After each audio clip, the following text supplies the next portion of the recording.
Welcome everyone to what I am calling speed dating for legal aid lawyers. And we have a stellar lineup of speakers tonight who are from the chapters, the authors from the chapters, the 24 chapters in the book, which spans more than 600 pages.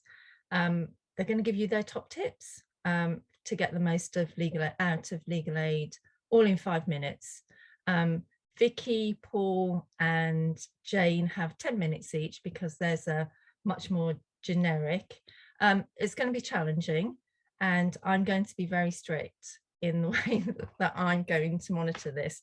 So I'm going to give you a warning at 4 and 9 minutes and then I'll let you know when your time is up. We absolutely want questions from you. So please put them in the chat and then I'll take as many as we can throughout this webinar. So if they're subject specific, then we'll take them as we go along. We want to make this as fun as possible, as much fun as legal aid could be. But just some context that I know some of you will have heard, but LAG started because Andrew Phillips, the founder, was so, what he said was he was so concerned about the shambolic state of legal aid that he called a meeting, publicised it in the Law Society Gazette and thought a couple of people would turn up and 70 people turned up. And you just think about how good it was then compared to what we have now. And, you know, the most brutal being LASBO, which, you know, has been exacerbated by the failure to up the means test, to increase that and to increase the fees. So we think, you know, we wanted to make the handbook as accessible as possible for you to use for those who need it most. And we acknowledge your commitment and resourcefulness and your stamina for staying with legal aid over these years. And we hope this will be another tool in your toolbox. So what I'm going to do now is I'm going to hand over to Vicky, who's got some slides. Vicky needs no introduction as the Queen of Legal Aid. And yeah, so over to you, Vicky. Thank you very much, Sue. Yes, I'm not really comfortable with that description. I think my job is really to make legal aid as accessible as possible to practitioners, and that's what I try to do.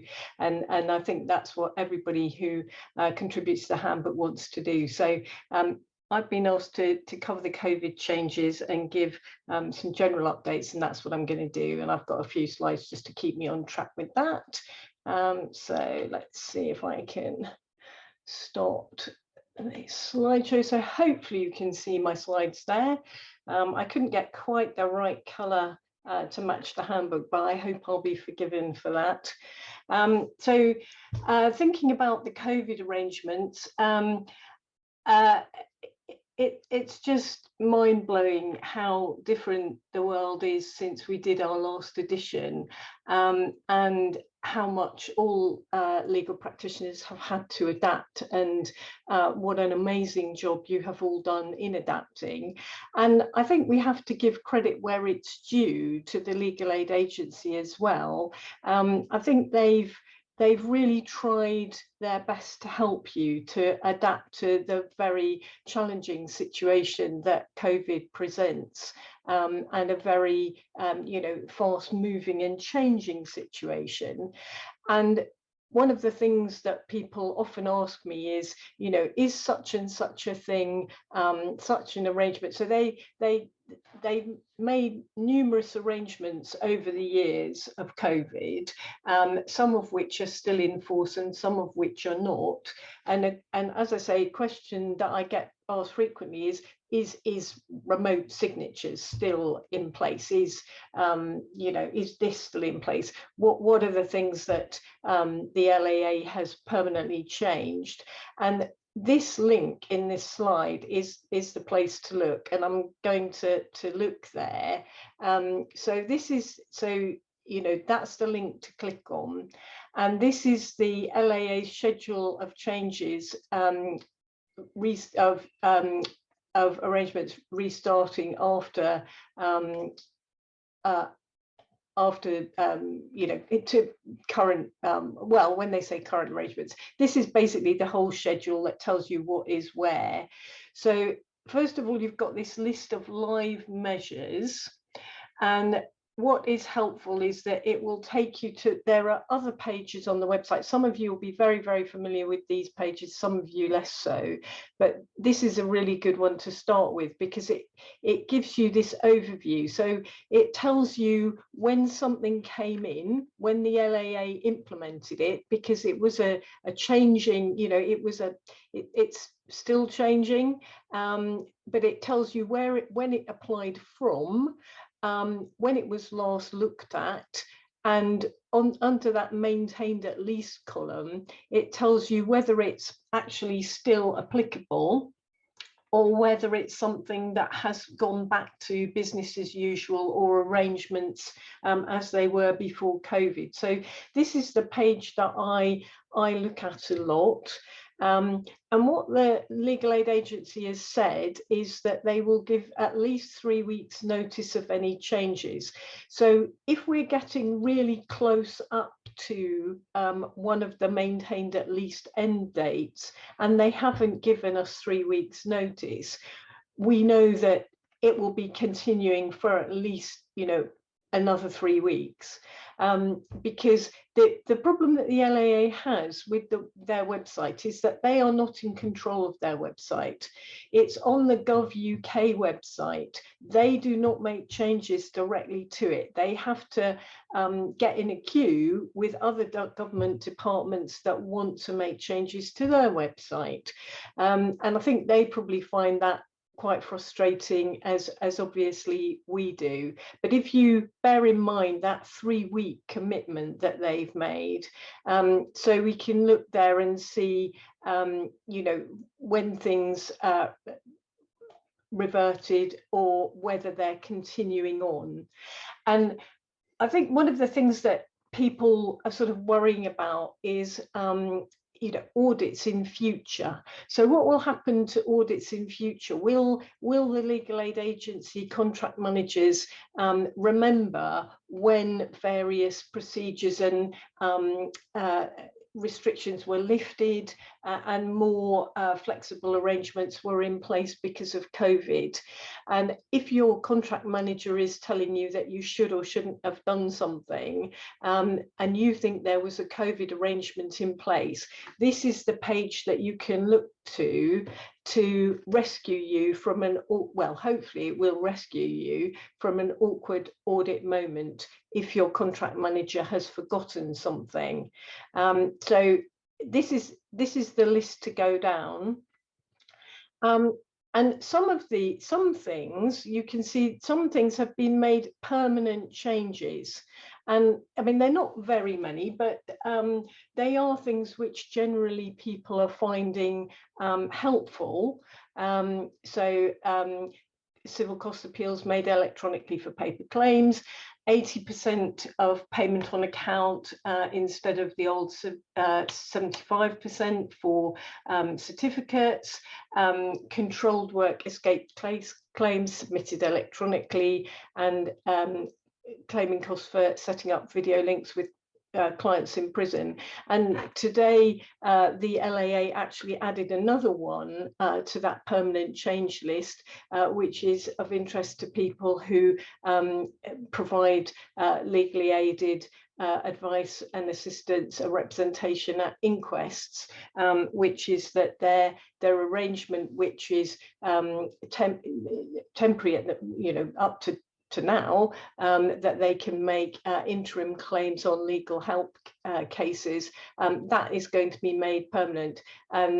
So that's an example of something which appears at the moment as a retained at least issue, but it will shortly be changed. I'm sure the LAA will be putting out communication on that shortly. So the things that have changed are by and large are very helpful. The LAA has been saying to the representative bodies very consistently throughout, we want to be flexible, we want to be helpful. if there are COVID issues that are affecting the practice in a particular way, please talk to your contract manager about it, and we will try our hardest to be flexible. And to be honest, I think they must have been following through with that, because I haven't had huge numbers of people saying that the LAA has been difficult about the COVID arrangements, and generally contract managers seem to be getting that message. Unfortunately, you always get one or two contract managers who are a little bit behind the curve, who've got things slightly wrong, in which case you need to raise that with the regional contract manager who controls the contract, you know, who is the line manager of the contract managers. But that's a page that I find really useful. And you know, hopefully now you've got that link. If you didn't have it before, that's one that you'll find useful too. Another thing which I think is an important change which has come up because of remote working. As you know, the contracts are face-to-face contracts, and they're designed to be delivered to clients on a face-to-face basis. And of course, during COVID, that's frequently not been possible. And, you know, the LAA says, well, we have specific telephone contracts, which they do, to deliver, you know, primarily by telephone and remote means. So they want to keep that face-to-face going as much as possible.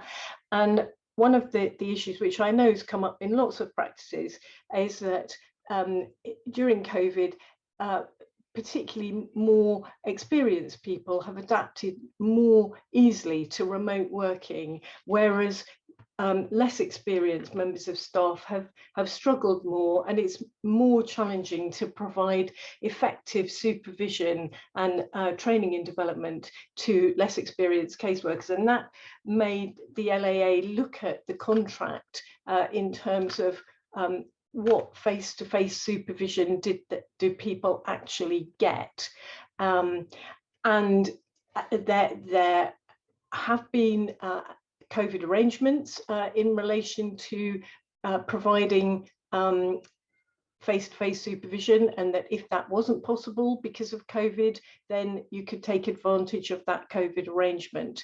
And if that COVID arrangement, if you've got that agreement with your contract manager, that overrides this contract change. But they have brought this contract change in so that if there are no COVID reasons anymore why you're taking advantage of the flexibility not to provide face-to-face supervision. And of course, you know, the LAA has been looking at general government guidelines in relation to working from home, and now the general government guidelines that people can, you know, work in offices, and in government's encouraging people to do so. The LAA will be taking that view as well. And don't forget about this contract change. So this is more specific than the pre-COVID situation. And so if a supervisor doesn't work in the same location as their caseworker, and you know, that might be because people are working more from home, they must provide face-to-face supervision at least once per calendar month with the parties present in the same physical location. And that is much more specific than the previous wording. So do bear that in mind. Again, you know, the pandemic comes and goes.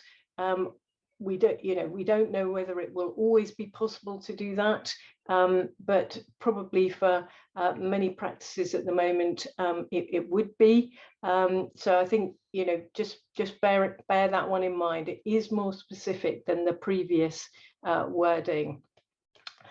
The other thing I just want to say something very quickly before Sue waves things at me is about new contracts, and that's something that people ask me about a lot. So at the moment, the current civil, and I'll talk about civil because crime is well on the way to new contracts starting in October. So people with civil contracts are asking me what's going to happen about our contracts, because our current schedules end at the end of August. And I think you know, the LAA hasn't said anything official. I think it's probably because they've had a lot of changes of minister, and you know, current ministers have, you know, very wide portfolio, and possibly difficult for the LAA to attract their attention, so that they can make public announcements. But I would expect, given that the current schedules end on the 31st of August, I would expect that we will get another year's contract extension, because the LAA can do that. The contracts, as you know, are 3 years initially, generally, with the possibility to extend for 2 further years. And that is the situation for the current civil contract. And it usually takes the LAA about a year to do a main contract tender process. So we're in the verification stage for crime. You know, the tenders went in the autumn for crime. Verification on crime is going on at the moment, and new contracts will start in October. So I suspect that what we'll probably find is that once the LAA has got the, you know, feels that it's really got the crime contract securely done and dusted, then I expect that we'll see them starting to talk about opening a tender process for civil and family, and that will probably run along for, you know, during the next year, and with new contracts starting in 2023. So I would, if you were thinking of bidding for a contract, I would be thinking now about how can we meet the supervisor standards, you know, all the things that you need to think about if you currently don't have a contract in a certain category. I'd be planning my contract tender process now. And of course, if we have a new contract in 2023, of course, this means we will need a new legal aid handbook. So that will be a very exciting thing for all of us contributors to be thinking about. And here it is. Look, my warning to you. Thank you, Vicky. You did run over, but I didn't want to stop you because it was really important stuff. And I just wondered, you mentioned the supervisor form, and for me, the supervisor forms just, you know, I haven't been in practice for a year, but they seemed really out of date, kind of post LASPO changes. And are there any moves at all, do you think, to change those? That's my question. Yeah, it's certainly something that the LAA has been talking to practitioner groups about. So, you know, whichever area, say, you know, feed in through HALPA, ILPA, resolution, LAPG, tell people what, you know, tell them what you want it to say, because the LAA is saying they are open to changes. Whether they'll give us all the changes that we'd like to see is another matter. They usually don't give everything, but usually you get something. So feed in those requests. Brilliant, thank you. No questions at the moment, but we can take some at the end if people think of them as they're going along. So I'm going to hand over now to Simon, who's going to talk about his chapter on housing. Thanks, Sue. Thanks, Vicky. Hello, everybody. Can I just echo what Vicky's just said about feeding into the supervisor forms? I've been in some of those meetings about what's needed on the supervisor forms for housing in my position as co-chair of Housing Law Practitioners Association. So we fed that in. It's actually very important. It's not just a kind of, you know, a chore, the kind of supervisor stuff. It's actually very important for setting out proper professional competencies. And those are very important to us when we're in negotiations about what work should be done by various different agencies. As you know, the Ministry of Justice sometimes has an idea that they can get things on the cheap. What we want to say is, no, we have specific competencies that you really need to deliver legal aid properly. I'll not say any more about that, but I'm sure you know what I mean, and I just echo what Vicky said.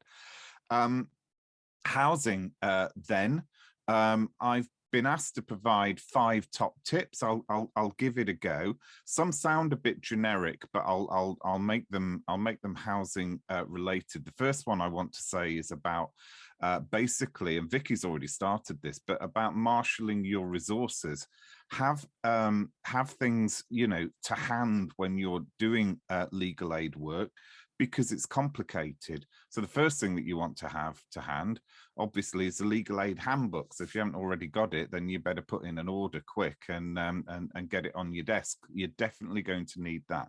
And that's a really good place actually to bring all sorts of things together. But, you know, nothing can be all in one place when, you know, legal aid is a vast area of legislation, you know, primary legislation, secondary legislation, guidance of various kinds. So you really need links to get to the bits and pieces that you need, particularly when you're in a position of, say, appealing legal aid decisions.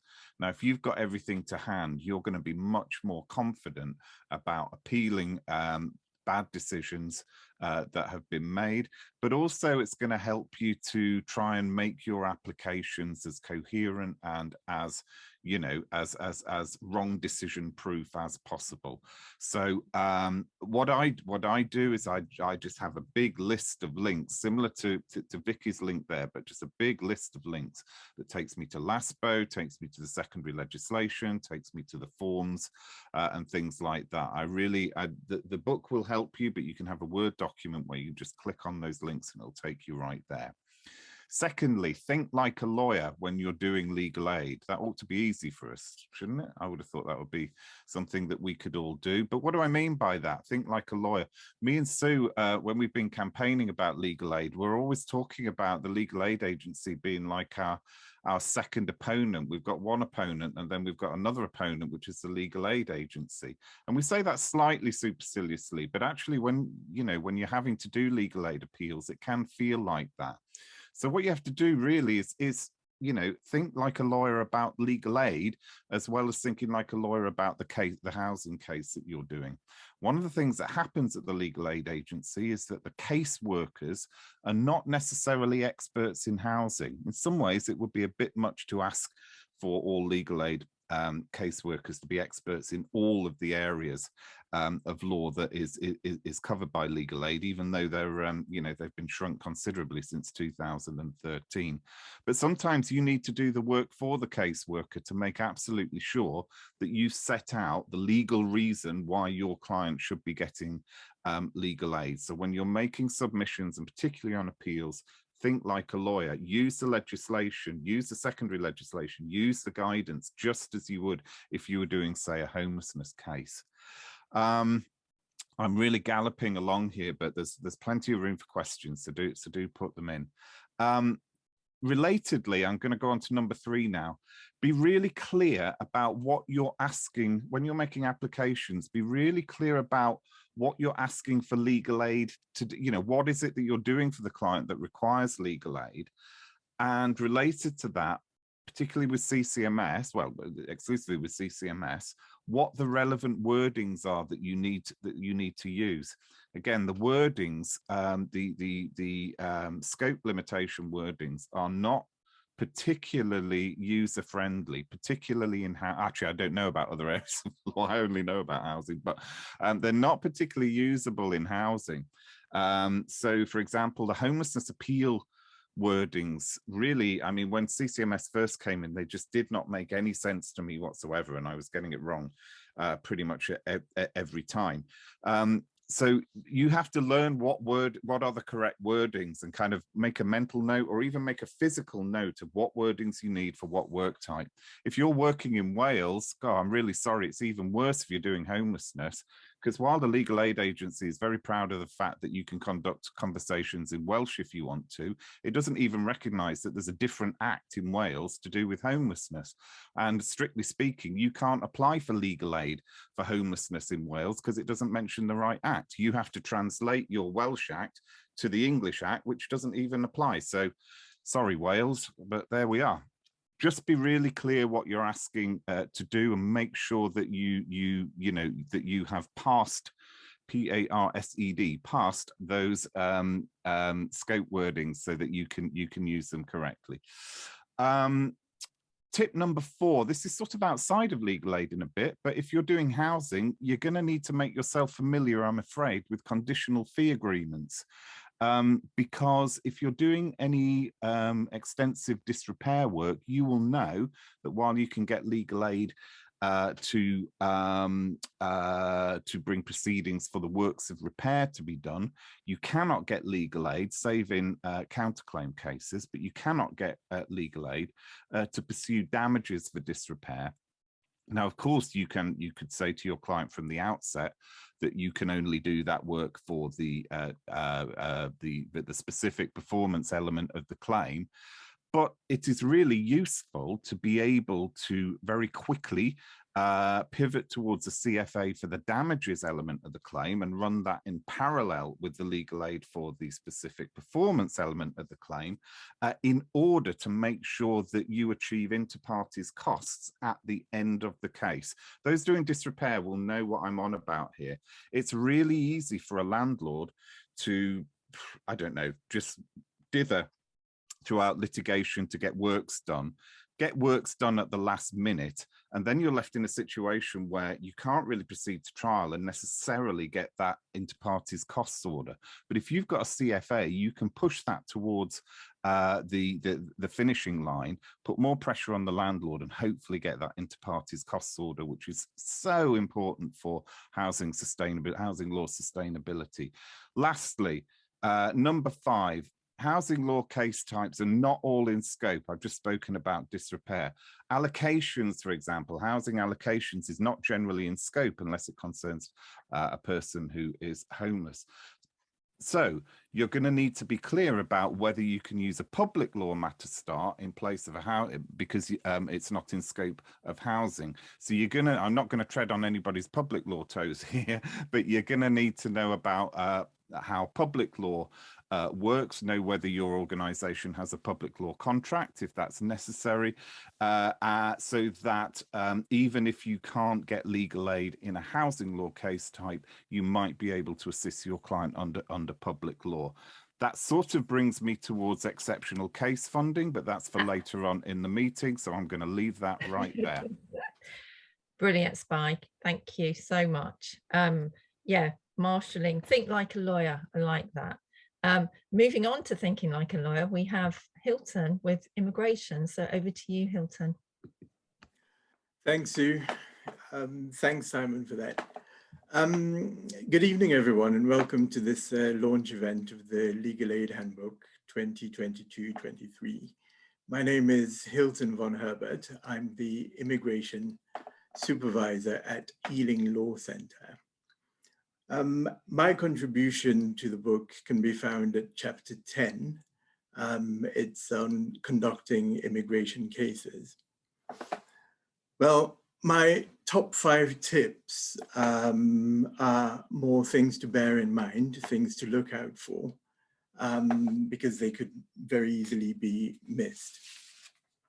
So basically, my 5 are things like who can carry out immigration work, attendance at interviews. The third one is attendance at hearings, that can be found at paragraph 10.97 of the book. Refusing or withdrawing CLR, and change of suppliers. So starting with, it's in no particular order this, but anyway, starting with the first one, who can carry out immigration work? Immigration work is unique in that you must be, to carry out legal aid immigration work, you must be accredited under the Immigration Asylum Accreditation Scheme. This is not to be confused with the OISC, the Office of the Immigration Services Commissioner, which is a different accreditation. The IAAS accreditation is for lawyers dealing with legal aid immigration work. Under the scheme, if you're accredited under the scheme, you must carry out work. If you're working with children, you must be accredited at senior caseworker level or above. The second tip that I have is refusing or withdrawing CLR. This is controlled legal representation funding. So if you feel that the client does not qualify for controlled legal representation, i.e. representation on appeal, you may withdraw CLR, but we must remember to complete a form CW4. You must complete the form and you must advise the client of their right to appeal your decision to refuse funding. And that appeal is to an independent funding adjudicator. The other point that I have is to do with changes of suppliers. So where you have been asked to take on a transfer of a case following the refusal of CLR funding, generally you are supposed to advise the client to appeal to the IFA. Another issue is, another tip would be attendance at interviews and attendance at appeal hearings and how you get paid for those. For that, I'll just read from the book. So the relevant regulations provide for attendance at asylum screening interviews and asylum interviews where the person is a child, or at an asylum interview where the person is either being detained at a specified immigration removal center. Also, where a person lacks mental capacity. In respect of attendance at interviews of a child does not include a child whose age is being disputed at the time of the interview. So with those, you have to bear in mind that it's not the relevant time for deciding whether the child is a minor is not at the date of signing the legal help form. It's actually at the date of the interview itself.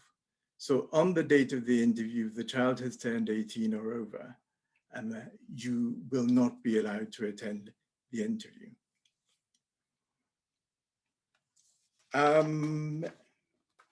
Also, attendance at hearings, that can be found at paragraph 10.97 on. So this is where claims are made for the advocate's time, the barrister, if you like.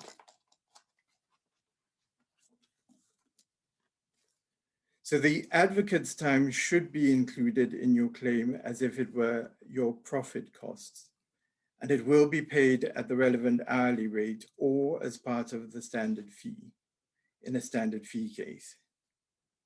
Their time will count towards the escape threshold where an advocate is instructed you cannot make a claim for time spent accompanying the advocate to the hearing.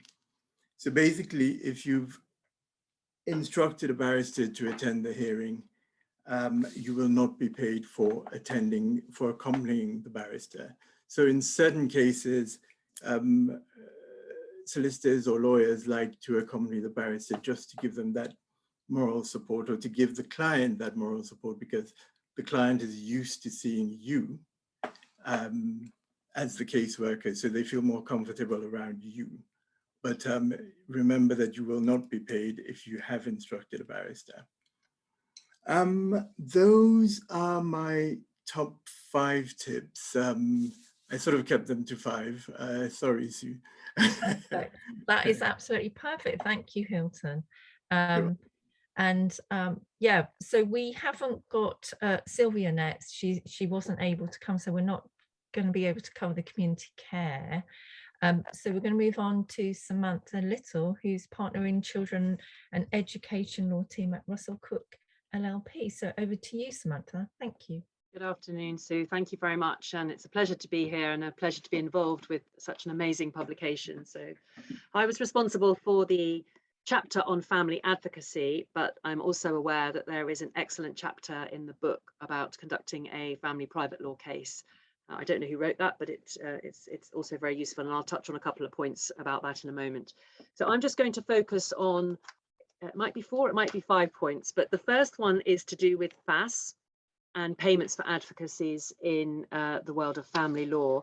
And as Vicky said at the beginning, that this is a big change for us because, of course, doing hearings remotely has opened up a whole different way of working for those of us who are advocates, and doing hearings from our desk often 2, sometimes I even tried 3 in one day, which I have to say was a bit of a nightmare. But the positive things are that there are no FAS forms, and for those of us who've been waving those around for years, that's been a great development. We are hoping to persuade the agency that even though we're going back to attended hearings, that we will be able to stick with the pandemic arrangements, which were basically to record the details of the hearing in terms of times and bolt-ons, etc., on the order. I've seen some early correspondence about whether that will become a permanent way of doing things. Certainly at the moment, even though we're having hybrid hearings, we're still able to use the orders and our attendance notes to record everything, and we're not being asked to send in FAS forms. But everyone who does advocacy will need to keep their eyes open for changes regarding that. And we, as I say, we hope that will be a permanent change. A couple of things just to remember when you're doing your advocacy and making sure it's clear on your orders, that always make a note of working through lunch. That's very important. Otherwise, the agency will assume you didn't work between 1 and 2.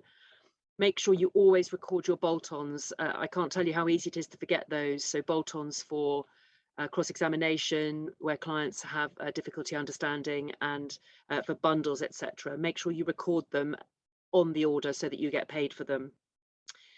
Always remember, fact-finding hearings are paid as final hearings, so you get a daily rate for those.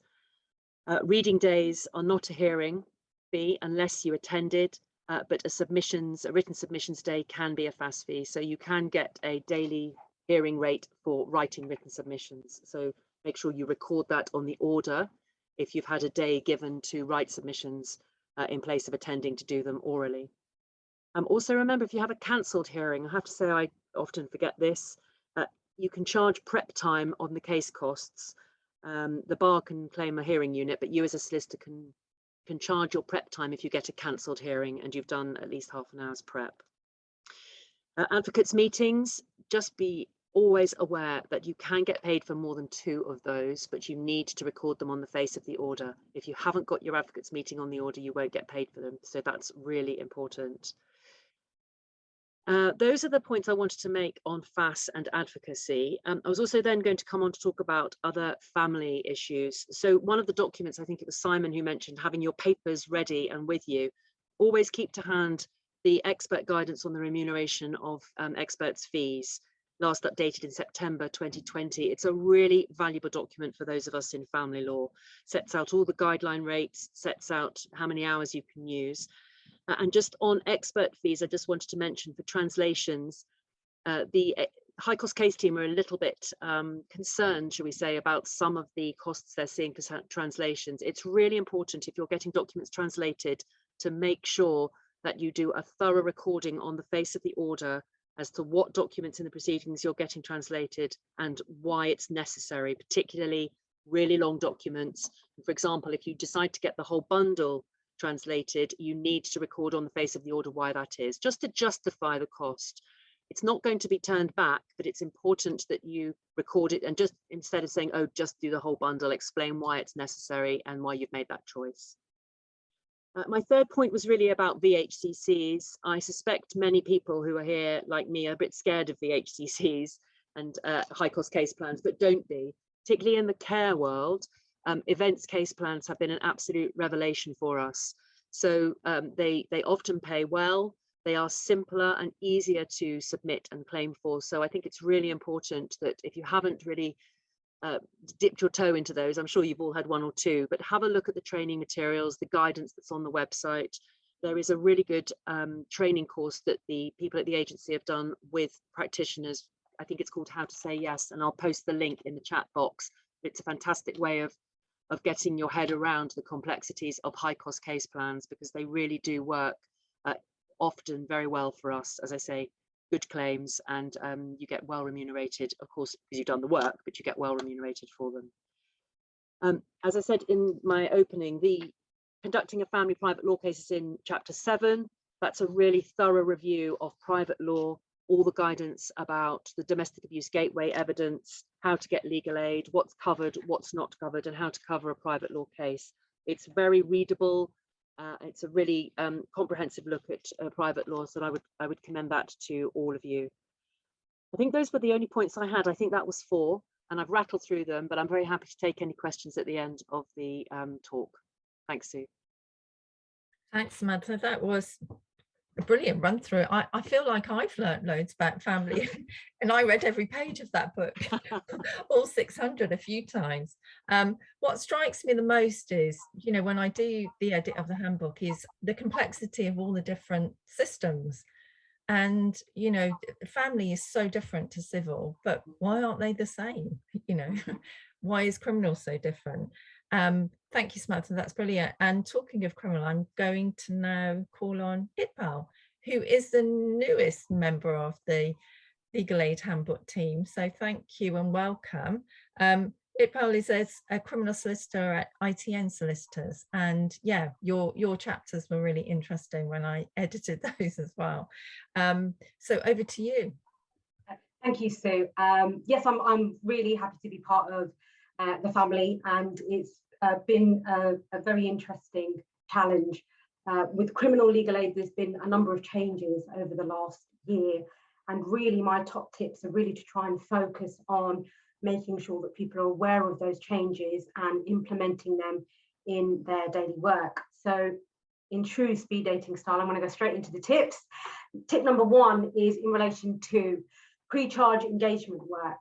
So it's to ensure that you're making a claim under advocacy assistance pre-charge engagement. So following the Attorney General guidelines of disclosure in 2020, the contract has been amended to allow you to be able to make a claim for advice and assistance for pre-charge engagement. And that's essentially engagement for a client with investigators following a PACE interview up until the conclusion of that investigation. Now, so it's a voluntary engagement, but it's important that in order to make a claim that you have an agreement with the police and your client. And therefore, my tip is that it's really important that when you represent a client at the police station, that you consider whether you would want to enter into an agreement of pre-charge engagement and canvass that with your client and your officer, which will ultimately allow you to be able to make a claim for work that we all as criminal practitioners inevitably do as part of the fixed fee. Tip number 2 is in relation to unused material. So previously, in relation to Crown Court cases, you were unable to claim directly for the consideration of unused material, and that work was wrapped into the fixed fee that we were paid for the case generally. Again, another amendment to the contract and relates to cases other than guilty pleas, where there's a representation order dated on or after the 17th of September 2020. Allows criminal practitioners to make a standard claim of 3 hours, a fixed fee for consideration of unused material, but also allows you to be able to make a further claim for the work that you do on an hourly basis. And again, it's really important that criminal practitioners are maximising this, because this is work that we all inevitably do and have previously never really been paid for it. Tip number 3 is in relation to sending fees. And again, the contract has been changed in relation to cases with a representation order dated on or after the 19th of October 2020 and relates to any cases that are sent to the Crown Court. Those cases, you are now able to submit a claim, a fixed fee for preparation of that sending hearing. And importantly, you can make that claim at the conclusion of the hearing, but not necessarily have to wait till the conclusion of the Crown Court case. Again, some cases can take a very long time to conclude. So criminal practitioners need to be aware of this, and should they want to make the claim earlier, they obviously can. Tip number 4 deals with judicial apportionment. Now, criminal practitioners will be aware that if a client is liable to contributions either through their income or capital and are acquitted in the Crown Court, they would not be liable for any contributions through their capital, and any contributions they've made through their income would be refunded to them. And likewise, if somebody is convicted in the Crown Court and they have been paying contributions through their income but have over £30,000 in assets and haven't paid off the entire cost of their defence fees, they could be liable for further contributions through their capital. My tip really relates to cases where clients are found not guilty of some offences but not all. And in scenarios such as this, it's very important that criminal practitioners apply to the court for an order of apportionment, essentially asking the court to identify a percentage of the cost that the client should be liable to pay. It's very strict rules, and there's a strict deadline of 21 days to make that application. So again, it's really important for criminal practitioners to identify cases where there is possibly contributions as a result of any partial conviction, that they have this in mind. And my last tip is in relation to pages of prosecution evidence. Now, I say that with a bit of sigh, because that in itself is a very large area of criminal legal aid, and something that has a lot of issues surrounding it. And I would say this, that most practitioners are aware that Crown Court fees are based on 3 things. The first is the category of the offence, the type of offence. The second is what happens to that case, whether it's a crack trial, a guilty plea, or a full contested trial. And the last thing is the pages of prosecution evidence. Now, traditionally, the legal aid agency have had a very strict interpretation of what actually counts as pages of prosecution evidence. And traditionally, it's always been, it needs to be accompanied by a notice of further evidence or a page count from the Crown Prosecution Service. Things have moved over, I would say, in potentially the last decade, but I think we've got to a point now where it is well established that the legal aid agency does have a discretion to decide whether evidence is in fact deemed as pages of prosecution evidence, regardless of the classification given to it by the CPS. And therefore, it's really important for criminal practitioners when they're submitting a bill to really look at the evidence and identify pages of prosecution evidence, regardless of the way the CPS have classified it. Really look at it and decide whether that evidence is relied upon. And if it is, you should be making a claim for that to be included within the PPE.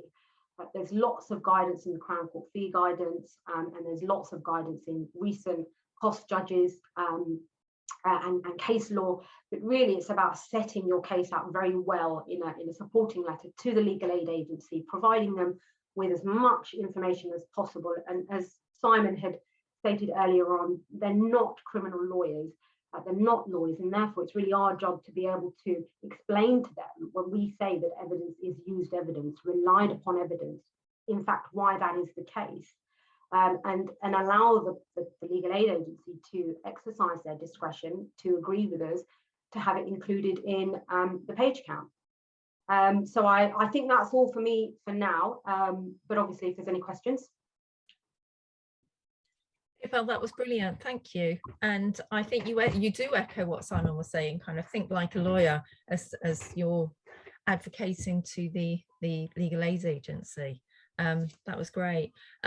The next topic is exceptional case funding in chapter 4, and this is by Polly Brennan, but unfortunately she can't make it. So we have Simon who's standing in for her.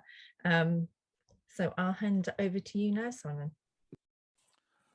Once again, thank you, Sue. Thanks to everybody who's talked so far. This is all really fascinating, and it's great to get this, you know, to get the lowdown from the other areas of law. I think it's really helping us across the board.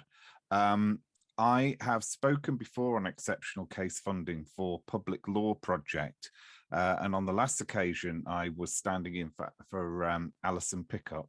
Sorry, Katie Watts, I beg your pardon. And this time I'm standing in for Polly Brendan, and I ain't no Katie Watts and I ain't no Polly Brendan. I mean, these are amazing lawyers, and I just simply have to do my very best to be even half adequate. For those of you who don't know, I'm sure you do, but just very briefly, exceptional case funding is for cases that are not in the scope of legal aid, but for the grant of legal aid funding give rise to some breach of EU law, including European Convention of Human Rights law.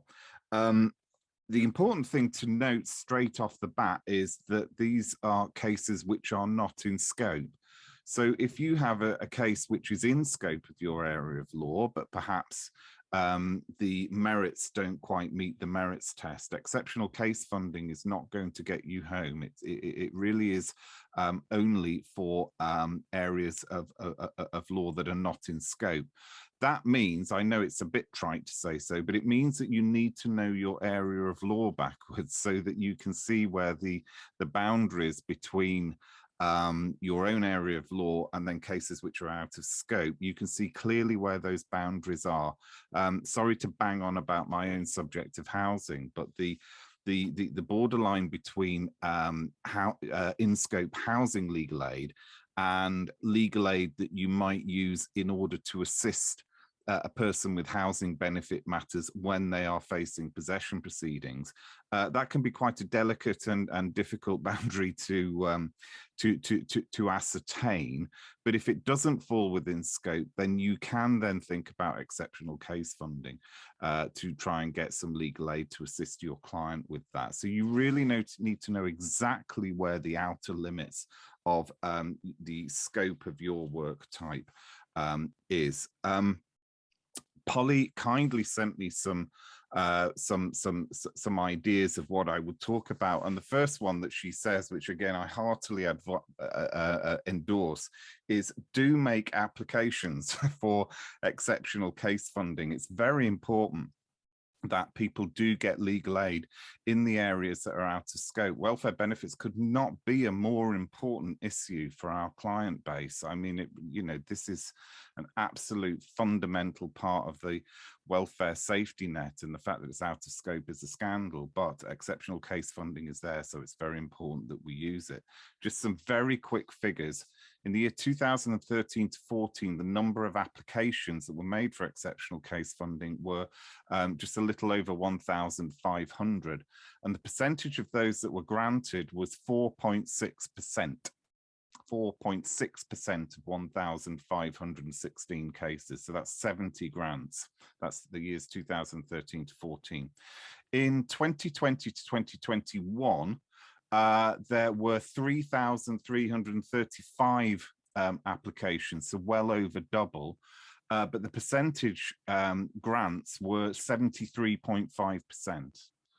So what's happened is, well, one thing that happened was the case of, and I struggled to pronounce this, so I do apologize, but I think it's Gudnaviciani, very important case in the Court of Appeal about the guidance to the exceptional case funding.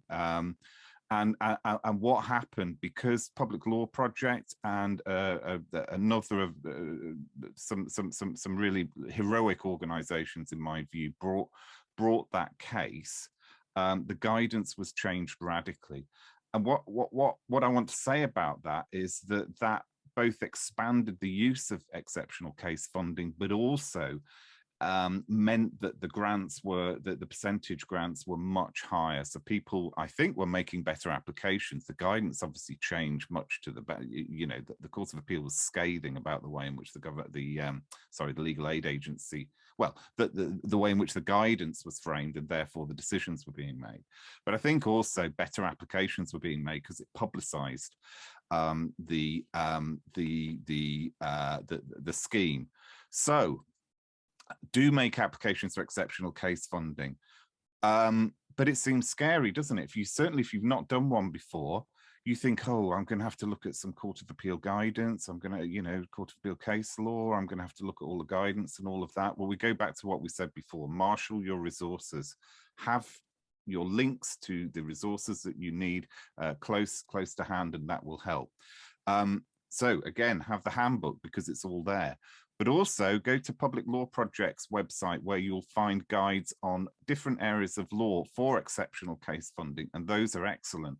Those are the guides. I mean, I've done, I think, about 3 or 4 applications, and it's those guides that have, you know, guided me through making the applications. They've held my hand, as it were, and it was very comforting and very helpful. So do make sure that you've got PLP's website saved as a bookmark.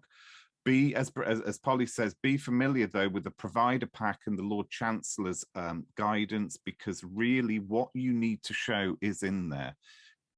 Following Gudna Vicien, the what you need to show is now clearly set out in the guidance, and that's one of the benefits of that case law. And again, this sort of goes to the marshalling your information point, but make sure you've got the right forms and documents ready to hand. Remember, you're still going to have to evidence financial eligibility, and you're still going to have to evidence the merits of the case. It's not exceptional in that sense. It's exceptional because it's out of scope. So you're going to need to prove that breach of EU law. The guidance is really helpful there, but then you've still got to do the work that you would do on any other application for legal aid. And remember that ECF refers to both legal help and to certificated work. So, and also investigative help, actually. So ECF works across those. I think investigative help, anyway, I'm not sure why you will get investigative help for ECF, but anyway, so it applies across the board. Yes, I think, unless what I would love is if people would ask questions in the chat. Sue's put in the chat there a link to a really great article by Jeremy Ogilvie Harris from Hackney Law Centre about welfare benefits appeals. I just remarked that also then led to a Twitter exchange between Jeremy and Will Ford of Osborne's, who's also a real benefits expert. And so if you can bear to, and you're not already on Twitter, do get on Twitter for your area of law. You can mute all the rest of the stuff, all the rest of the nonsense. You don't have to get involved in any of that. But actually, Twitter is a really, really good source of bang up to date information on your area of law. So I wouldn't normally recommend Twitter in any other circumstances. Just learn how to use the mute and the block button, and you'll be grand. I'll leave it there. Thanks very much indeed. Brilliant. Thank you, Spike. Yes, and do click on that article. It is a really good article about welfare benefits from Hackney Law Centre. We are now swiftly moving on to Jane. There she goes. Who is the expert on CCMS and in a former life was a housing lawyer who morphed into this guru on CCMS and you founded Elevate. And yeah, you're going to talk to us now, Jane, about that and why you've got such a lovely background there. In my office, which we call the zoo, because my son chose my wallpaper. So just to start with, I don't know, I had got this lovely little jelly bean situation going on, but it normally works when my thumbnail is larger for you guys. So I don't know whether you can expand my thumbnail, but if not, I'm just going to talk you through and just appreciate the fact that this is sweet tips for digesting CCMS. So if this was speed dating, I'm just going to start my, timer so Sue doesn't shout at me. If this was speed dating, you'd be all swiping the wrong way. I think that's left. You definitely wouldn't be swiping right because you'd be looking and saying CCMS, and it's probably always felt unwelcome, inconvenient, expensive distraction from getting the job done of delivering legal aid work. I'm not going to change your mind about that. And in the 10 minutes, I'm not going to regurgitate the 28 pages within the Legal Aid Handbook. I'm not going to repeat any of that. I practiced housing law for 20 years. I became a consultant specialist in digital transformation for law. And over the last 3 years, I've had the benefit of actually designing, building and delivering legal technology software to the marketplace. So yeah, I am delighted to be here and thank you very much. My 3 top jelly bean tips for you tonight, because you're all thinking like a lawyer, legal aid, CCMS experts, I'm sure already over the last 6 years, are: design your process, apply confidently, and of course, Paul Seddon is following me. Bill like a boss, Bill like Paul Seddon, and all those wonderful cost practitioners who are on the call. So let's start with your process. Let's pretend you spent some money on CCMS. It might have been a bad decision within your software portfolio, but let's say you did, and let's look at some choices you've got. You're thinking, I've got no choices, it's CCMS. But there are choices. CCMS really, like Simon said at the beginning, is again going back to thinking like a lawyer. It's not what you do necessarily in CCMS, it's how you prepare to enter CCMS. So let's look about where and who makes the applications. I'm assuming lots of law firms, whether there's 2 or 3 of you or hundreds in your practice, have paralegals, trainees, or different non-lawyer staff who start the application. And starting that application can start very much so outside of CCMS before the first meeting. So whether you're getting the data that's needed from an amazing referrer who actually passes that over in a digital format, or whether it's on the phone or on a video consultation. So knowing within your templates outside CCMS what your onboarding data looks like is really important. Then you're never asking your legal aid client the same questions twice, and you know those key parts that need to go into your CCMS. So that's the teamwork part. It always surprises me a little bit about supervision in CCMS. There's a whole table in the chapter, and also on the Legal Aid website, on the Legal Aid Learning Justice page, which everybody must look at as their first port of call, about who does what. It's quite a complicated matrix of all the different rights and privileges within CCMS. Really important, if you have got paralegals or trainees entering data and starting applications, that it's a lawyer who's approving that. Because we have this role, the case manager supervisor role, and that case manager supervisor role is only actually there for the authorized litigator. And if you're not sure what that means, I know because I looked it up myself. The wonderful Vicky Ling has got a page on LAG's website that does explain that. And it's not the same necessarily always as a supervising solicitor, because it's someone who can complete the litigation. And so just double check if you've got trainees that they are not then also having the case manager supervisor status, and that you've got that right in there for your audit on your applications. Okay, the next part is about starting outside of CCMS, starting thinking like a lawyer right in your practice or case management system, whatever you're using. It's really, really important. I know Vicky will agree with this, so that we are covering ourselves on audit. So let's template out. Everything you do in CCMS, you're just telling the legal aid agency what you've done if you've used delegated powers, or what you know as thinking like a lawyer you're entitled to. So you're going to delegate functions, delegate powers, perhaps you'll have a template. Like Simon says, not all of those codes in CCMS are what you would expect. So make sure you understand what they are within your own template, so you're choosing correctly before you're in the interface. Digital signatures, we know, I'll come on to that in a second, that we've been using those. So have a template to know that you have satisfied the digital signature requirements before you get into your CCMS. Promissory declarations, you know, they're not expected to be used all the time. And obviously when we get back to anything that looks like normal, so make sure you've got a template for those, and that you are satisfying the provisions for those, so you don't get caught up on audit. You're not just making notes somewhere in CCMS that you didn't capture. Recording and reporting. So again, your means calculations, there's a new, it's not new, but there's the caseworker calculator now available. So you're using the same calculator that the caseworkers are. Download it, save it into your file. Again, before you go into CCMS, if you've got anything to do with means, so you've got the evidence of where it come from and how you got there. Cost limitation, scope limitation, funding milestones. Yes, we enter them into CCMS, they're delivered through CCMS.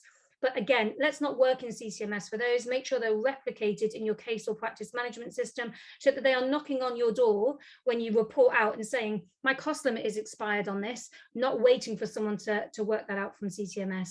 Scope limitations or funding milestones, if you've got a hearing, if you enter those in your case management or your practice management system, then they're going to tell you when that date has expired. So all of that outside. Digital signatures. I'm sorry if I'm talking really fast. I talk really quickly anyway, but I'm trying to get through a lot. Digital signatures. Okay, we know that I've put UFN until further notice, going back to what Vicky said about that schedule that tells you when and how they're going to live. Clear evidence of intent. It turns out, legal aid agency, we could have been doing this all along, right? Because we can have a contract without having an electronic signature or wet signature. But in these circumstances, and I know I've spoken to some amazing, wonderful practitioners who are already have got beautiful templates available. So you've got clear evidence of intent to grant for your client to enter into that certificate. Don't fall foul of an audit. Make sure that's available for you now. And it also says, the legal aid agency also said that they want the signature of the supervisor. Obviously, that's not an electronic signature, but some confirmation that the supervisor has approved that process for digital signatures as well. So make sure that's on your file. That's outside of CCMS. I've just added in there about video and FaceTime. It just extends how you work in regards to designing your process. You know, if you've been using video, FaceTime, WhatsApp, however you've been communicating with your clients over the last couple of years, I know I've lived my life that way, and that accessibility, especially for vulnerable clients and clients with childcare, moving away from actually talking to clients to talking with clients via video, whether that continues within your practice. Again, conference and counsel, you know, how many times did we ever go and sit together with counsel? It feels like we would probably maybe never need to do that again if we could have our clients together and provide something which is more accessible for them with a digital format. Okay, so that was your choices. Let's talk about applying confidently. In the book, there is a whole table about options about when you would use delegated functions, whether you would have a two-stage emergency application or a single substantive application. It's actually really important. 6 years ago, when we were thinking about this, when CCMS first came out, lots of us were saying, oh, that says emergency, it's two-stage, we've got to always do that. But now, if you're really using the tactics and you understand what's going to happen, what you're expecting to happen, even if it's an emergency judicial review application, you know what's coming next because you've done it before, then, you know, are you going to make an application with one stage? Unless you need to amend it and you know you need to amend it, it might be now that the one stage is what you're going to, whereas previously, just out of instinct, you would have done those two stages. There's a little chart in the chapter in the book about, you know, pushing your buttons and really thinking about that carefully, because two stages is obviously more work than one. Predicting realistic outcomes and costs, so important. Don't do, like Simon said, what comes in CCMS for you, what's expected. Look at that 1,500 quid, and if it needs to be 2,500 or it needs to be 5,000, make sure it is. Don't just go for default. Know what you're doing before you arrive there, and tell the legal agency what you've done, not what you're, you know, not just filling in the CCMS boxes and finding you don't have enough costs. Predicting and answering any queries on merits or means. Again, because you know, if you're using your own templates, you're going to know exactly outside of CCMS where those challenges are going to be. So if you, like Simon, we were talking about housing law, if you know the law and where it is, you're already going to have that in your template, and you're going to be able to copy that, and you're going to be able to paste that into CCMS. You're not just going to be typing in CCMS and spending all that time replicating information that already exists outside. So predict the answers, any questions on merits and means, and tell the legal aid agency what they're going to ask you about why you don't have that bank statement, because then in your one stage application, you're still more likely that they're just going to grant it for you rather than coming back and asking you any questions anyway. If you have to backdate, for those of us who are going to be doing emergency applications that don't have the benefit of being able to use delegated functions, more is more. So predict and include the case for backdating. So if I'm making an application and I know the legal aid agency are going to be considering it and maybe granting it within the next 48 hours, but I'm starting work on it straight away, you know, I'm not expecting you to provide judicial review, you know, the kind of detail for a judicial review case to know that you have thought of everything the legal agency would think of to say no, but really more is more, I would say, in including that and making sure that starts with your application rather than thinking about backdating it afterwards. But if you haven't, obviously, you're going to use a case inquiry within CCMS to make sure that it's considered as part of your application. But I would always say put it in if you could. Okay, that's the tactics part. I think I'm just going to do Bill Like a Boss. I've got like 10 seconds left, I reckon. Okay, CCMS is not a billing tool. It is not billing software. Find the right billing software. Use a billing expert, use a practitioner. If you've got a case management system, complete your bill within case management system, whether it's whatever your bill is, or use a cost drafts person and then upload, because if you're trying to do linear updates into CCMS, it's incredibly painful, and it was never designed that way. Prepare your billing bundle ahead of time. I know that this might be covered by Paul. Include all the answers to the expected queries when people had to travel to go to court, and when they will no doubt again. The legal aid agency would always query that. So say, I know you're going to query this. This is what your answer is, and include that in. There's a little tortoise or turtle there. Sorry if there's any barristers on the call, but just don't let counsel slow you down. Whatever you've got to do when reconciling bills that perhaps counsel has made for those fast claims, for final bills, work it out before you go near CCMS. CCMS won't do it for you, and then if you've got to adjust any of your limits for your cost limit for counsel before you submit your claim. And then obviously, if you're not in family, if you're outside in the civil world, once you've submitted your claim, obviously counsel's got 14 days. So don't submit your claim, get counsel, get it all together, submit your claim, get counsel together, don't stall the process. Think like a lawyer. Future-proof the application, do everything before you get into CCMS so that you're incredibly confident with your tactics once you get there. Okay, back to the beans. Jane, that was amazing. What a run through. You've left us wanting more. Absolutely, more of CCMS. So maybe that's something we need to talk to you about, but that was just brilliant. And that background, I want that wallpaper. So you have led us swiftly on to nicely to Paul, who's coming up next. Paul is the last one tonight because we haven't got the other Paul to talk about costs. So last but no means least is Paul Seddon from Seddon's Costs, and amazing chapter on how to get the most from your costs. So over to you, Paul. Sorry, I was having trouble with my camera. Scared me then. I scared myself. It wasn't turning on, and I didn't know why. Right. Hello, everyone. I'm really pleased to be authoring the chapter for, I think, the 3rd or 4th year. Every year, I think there isn't going to be a lot to add, and then more hours than I care to mention later. There just seems to be so much to amend and update in the costs on civil legal aid. I have veered away as much as I can. I've completely veered away from CCMS and operational stuff, and tried to sort of cover generic, but I think I'm going to dive into some inter-parties related stuff at the end. So my first top tip is basic, but it's time recording. And this is something that, for the more experienced fee earners among you and more experienced solicitors among you, you really need to pass down this knowledge to your junior members of staff. So when keeping file notes, your consideration time, including time for preparing the documents, summarize your thought processes, and focus on what took you so long, rather than stating the obvious. Focus on the things that were the reason why something took you an extra half an hour.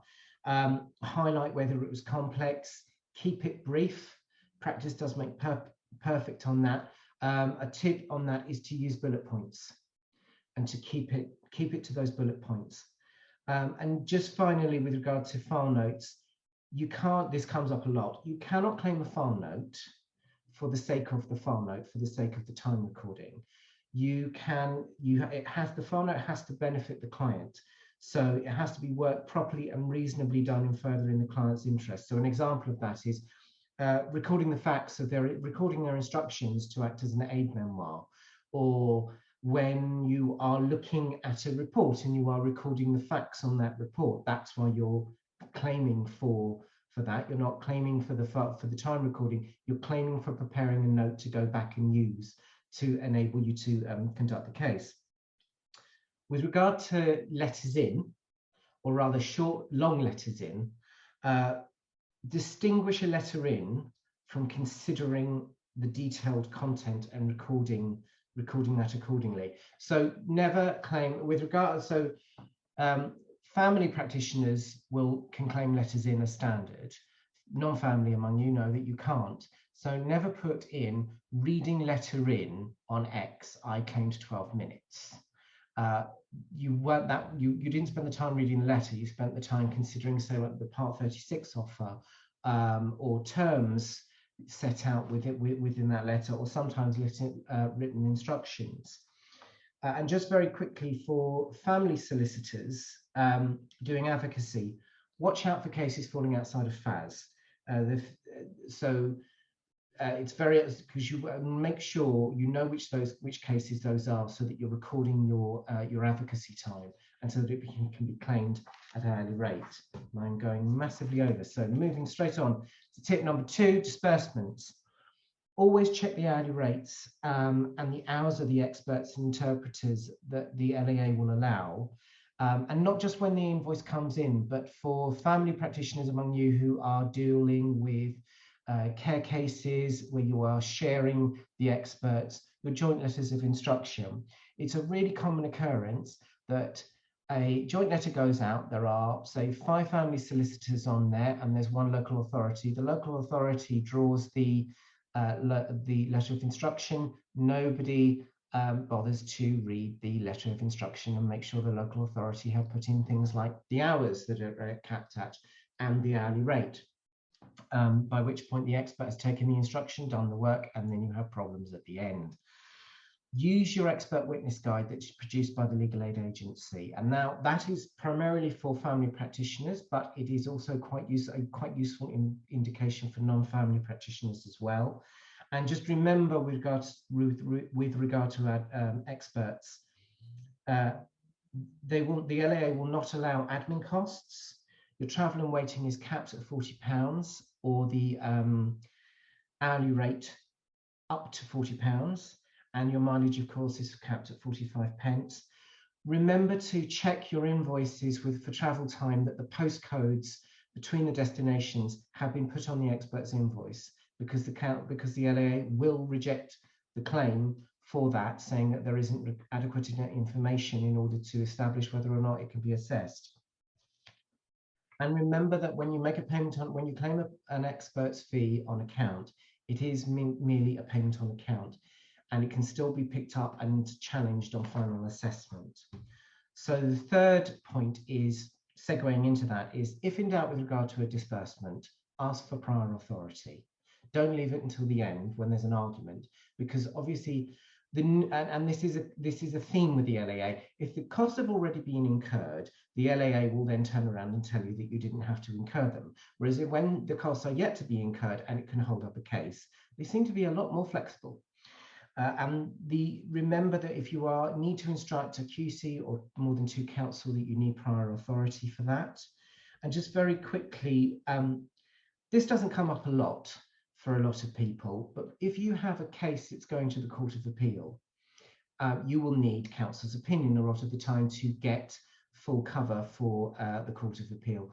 Remember to get cover, to ask for your limitation to be extended for Court of Appeal, limited to counsel's opinion thereon, before you go and get counsel's advice, because otherwise your counsel's advice for merits of appeal that then get you your legal aid will not be covered.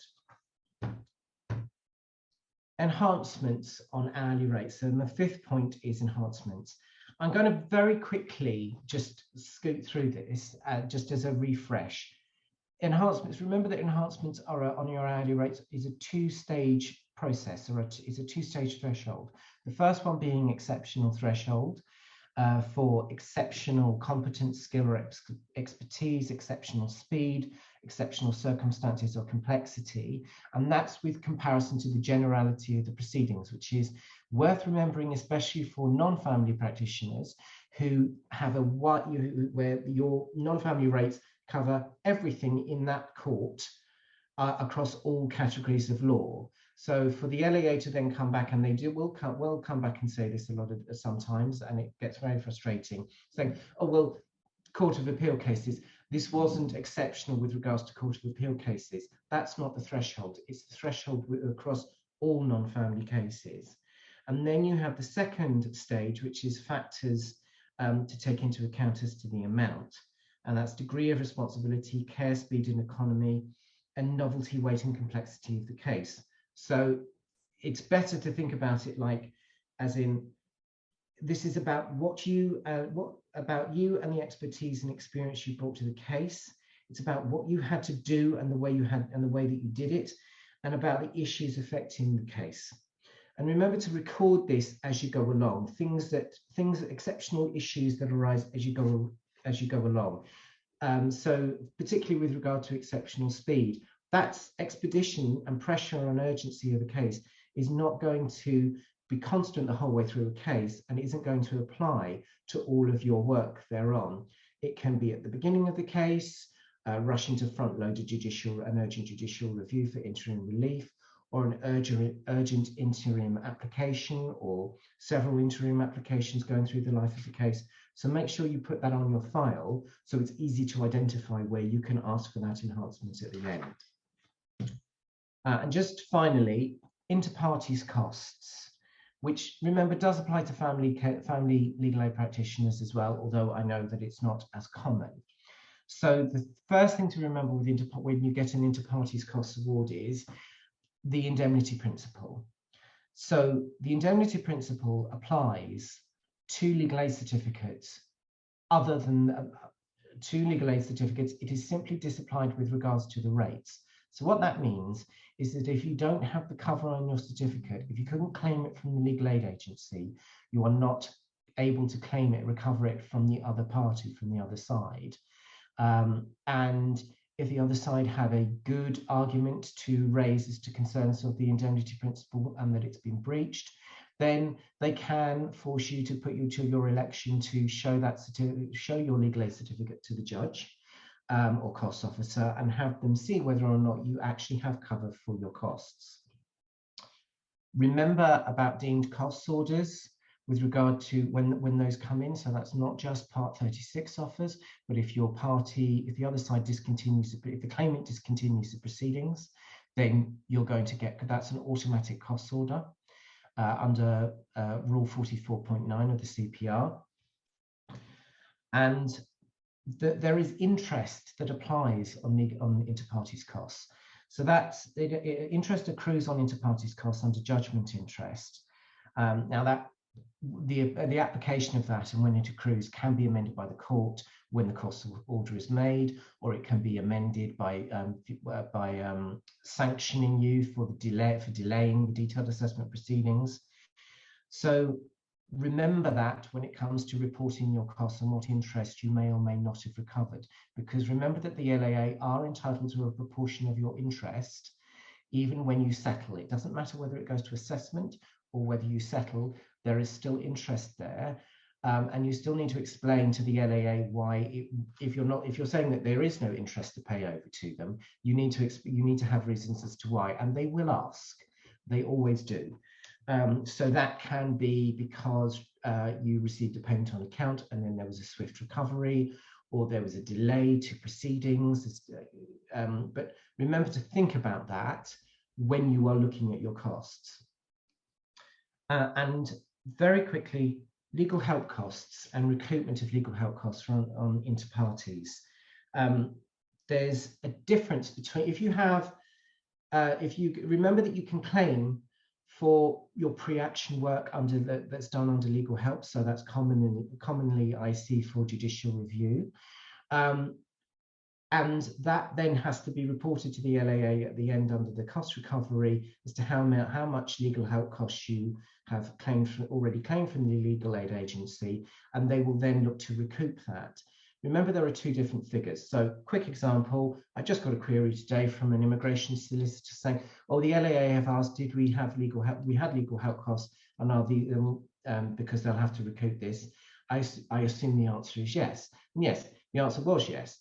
But to make sure that they are drawn to the £900 figure that has been put on the cost recovery figures, not the 1,500 that was recorded as being claimed under all of the legal help, because that included work that was prior to the pre-action.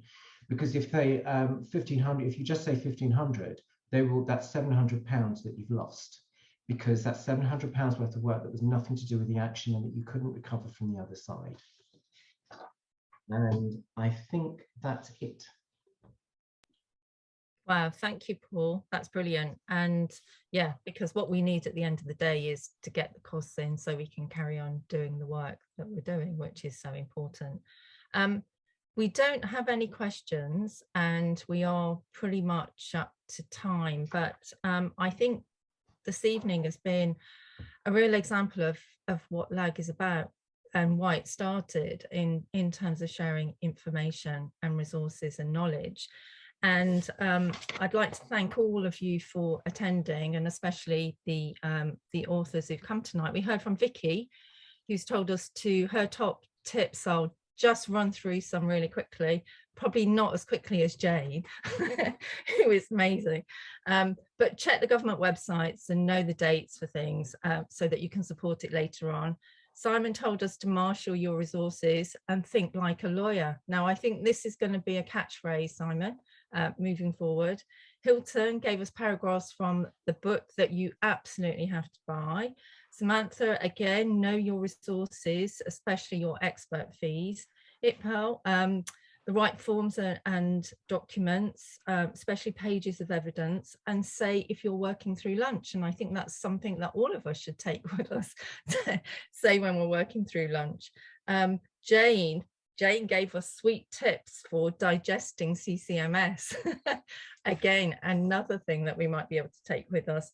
She also told us to think like a lawyer, but bill like a boss. So absolutely to take forward. And then Paul, enhancements really important. Remember, it's a two-stage process, and ask for authority before you do anything is the most important thing. So I think unless anyone's got any questions, I'm going to wrap things up and thank you all for coming. And buy the book, get your firm to buy the book. It's cheap for what it is, and really valuable. We will be sending out some feedback forms, and I think tonight has been a really good kind of exploration of what we could do with this, because I think the more we know and the more we share, then the better we're going to get at this and be able to think like a lawyer that can then, you know, make sure when we're doing the work, we're getting paid for the work that we do so that we can carry on doing that. So thank you all for coming. And remember, without legal aid, there is no access to justice. And do fill out your feedback forms because that will make Joe really happy. So thank you everyone for coming and have a lovely evening. Thank you very much. Thanks, Sue.